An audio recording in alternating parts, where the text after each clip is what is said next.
Oh, we're just getting another disappointment, aren't we?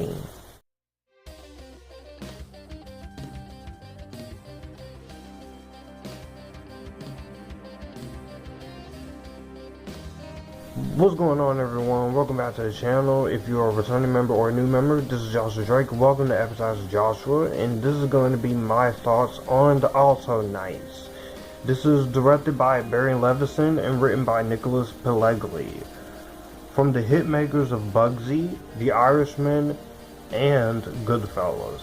This stars Robert De Niro, Debra Messing, Michael Rispoli, Cosmo Jarvis, and Catherine Narducci. The film tells the story of mob boss Vito, Genovese, and Frank Costello in the 1950s, as we do see a power struggle between the two, and splits into open conflict when Vito orders a hit on Frank.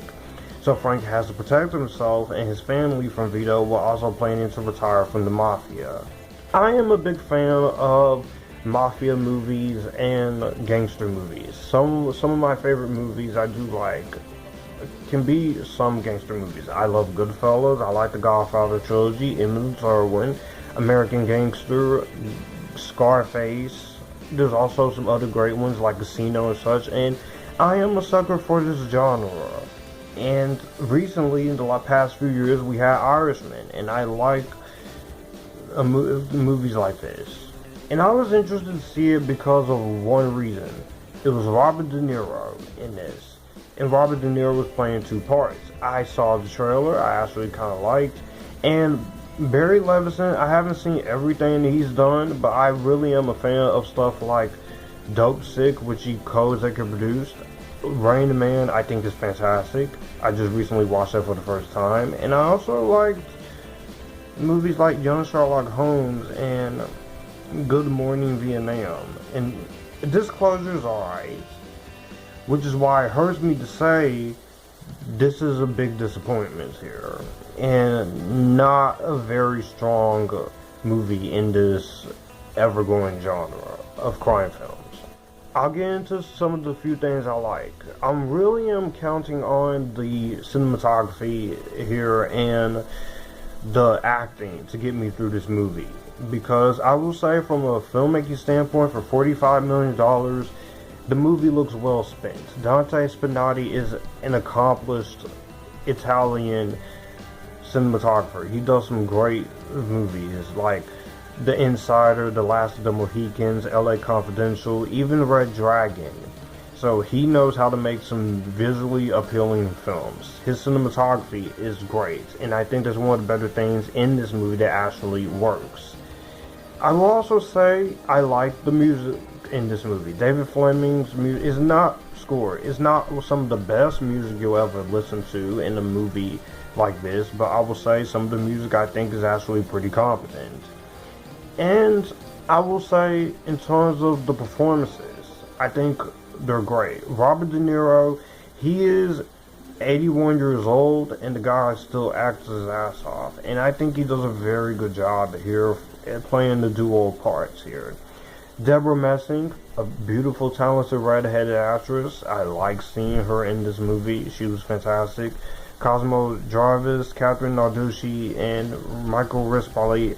Pretty much everyone else in the rest of the cast is very good in here. I will say there's moments of potential where this movie has it, especially one scene in particular in the courtroom. And there's also another moment I actually didn't mind here.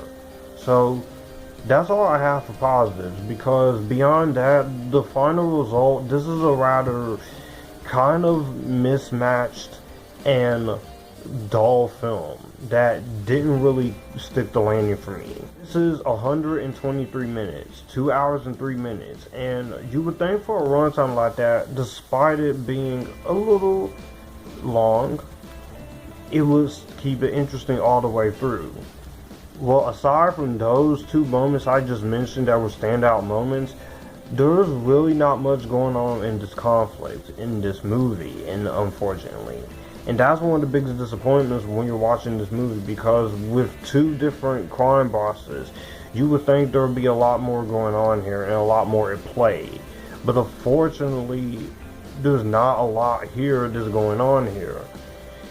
It also doesn't help with the writing and the direction. It is not very strong whatsoever. It's not really strong here whatsoever. And I was hoping for a movie that's not so marketed heavily. I was hoping this would at least have something to it.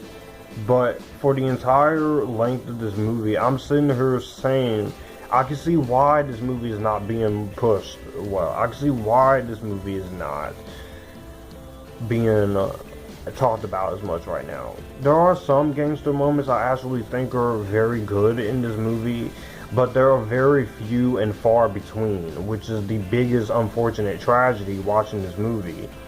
And also, the editing in this movie is very mismatched. This is what I will say, because there are moments when some of the editing in this movie, you would have some interesting moments here that goes on, but then the movie just introduces Robert De Niro's brother character and such, and there's a moment in this where you're looking into the camera and basically we're just spending a whole lot of narration here, which for a movie like this, there is way too much narration. Now, you got away with it in the past with stuff like Goodfellas and such, but for a movie like this that is dealing with two different brothers, you will feel like there should be a lot more on the surface. And unfortunately, there's just not a whole lot more on the surface, unfortunately, this time around.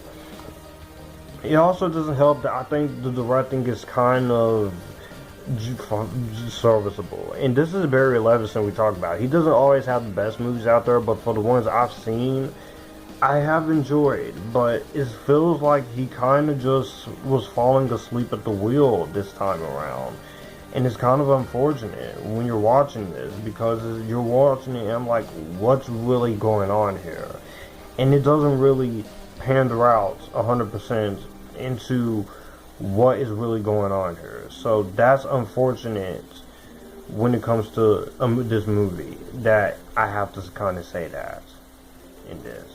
And I will say, as far as some of the other characters and the writing is not the best when it comes to this. So the characters, you don't get a whole lot of development out of, aside from the two brothers, maybe Debra Messing, but there's not a whole lot there that's to offer in terms of characters, because this movie is not as well written as it could have.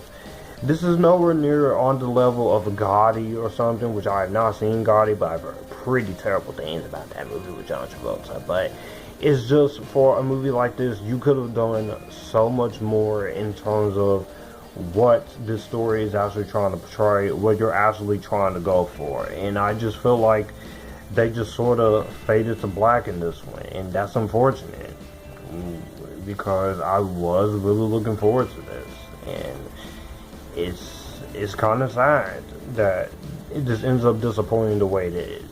But overall, like I said, I'm not going to waste a whole lot of time on this. I do appreciate the effort here at the gangster film. I do admire Barry Levinson's effort. Robert De Niro and the rest of the cast get some good performances. There's a few good gangster kills in this.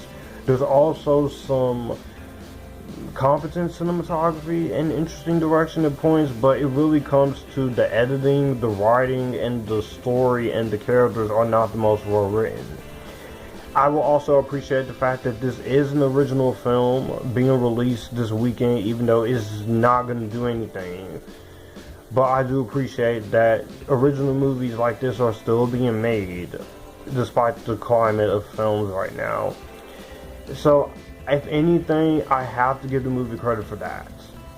But if you're a fan of gangster movies, there's far other movies out there you could watch, like Scarface or American Gangster or Goodfellas or even Bugsy, which I haven't seen. There is a way better movies like this in this genre. I'm gonna go ahead and give this a low string this thing. It's not the worst movie of the year. It's just another one of my biggest disappointments so far in 2025, considering I was curious about this.